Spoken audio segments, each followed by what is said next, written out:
We are here to assess what works and what doesn't. I think this morning we said the financial service industry accounts for about 12% of GDP. I think that's the number which was given. If you look at the term financial services, give it a wider term, international business, you're probably more than double that, okay? That means if you go into group finance companies, holding companies, gaming, and all of that, we're talking about a very sizable part of our economy. BEPS is an indication of an increase in political will to make changes. Of course, the OECD writes reports, it doesn't make law. So the next thing that happens is implementation. And in this regard, I would particularly mention the European Union. BEPS is coming. We're not at the end of BEPS, we're at the end of the beginning, and an awful lot yet to come.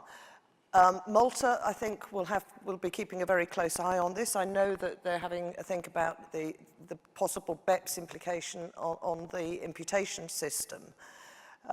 So there will be lots to watch out for as this comes through. As a country, which is small, and therefore we don't have, the luxury of giving up one sector because we have another sector, we have also to ask for flexibility. Country specificities require flexibility. We don't want a one-size-fits-all.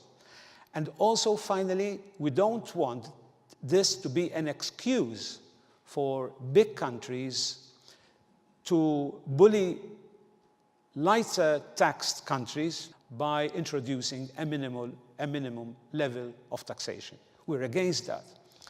Every country is free to compete in any way it can, on wages, on how much we pay tax, on how much we pay national insurance. It's up to the countries to be innovative, to compete.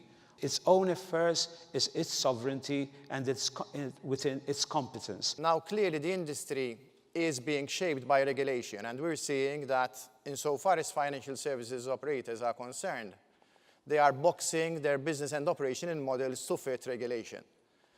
Clearly, if I look back over these last 20 years and the business that we started reviewing 20 years ago, and I look at the nature of the business today, the business has become much more sophisticated, much more complex. Likewise, the risk profile of this business has changed and not necessarily meeting the risk appetite of the credit institutions in Malta. So I think today that we are facing a gap.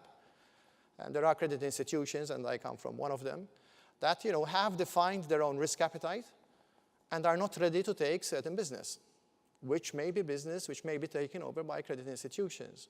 So I feel that there is a dire need today to widen the provision of corporate banking services in Malta to ensure that this addresses the full requirements of the business that is coming to our shores. In my opinion, the industry is today crying out for some re-energizing and new initiatives to revitalize and rekindle the interest of both existing participants and also to attract new and younger talent to the industry.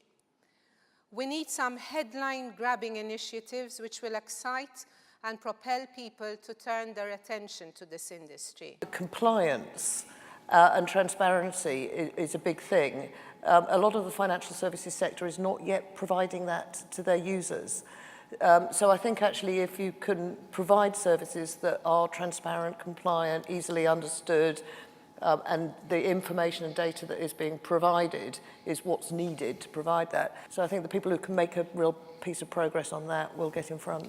Innovation is closely tied to education. We need to encourage change in our educational system, not to produce robots, but to produce people who can think for themselves. When we speak of innovation, I think we have to decide whether at this stage Malta has to decide whether to develop areas of excellence and therefore get a reputation for getting that excellent service here, or be everything for everyone. The industry itself is going to, and each sector in the industry is going to change radically because of disruptive technologies, because of new ways of doing things.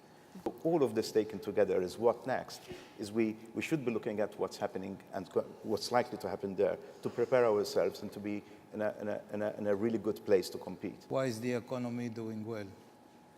because it's very diversified. The idea of going into specific sectors of financial services may be appealing, but long-term could be a bit damaging. I prefer to see a diversified sector. So this morning, Kenneth said we should leave innovation in the hands of the industry. I agree 100% with Kenneth. It should come from the industry. But and then my question is, where is the industry? MFSA's program is not entirely driven by the regulator. The regulator may be putting it in place, but most of it arises through contacts with the industry, both in Malta and abroad.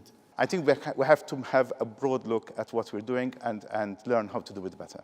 So that's my concluding remark.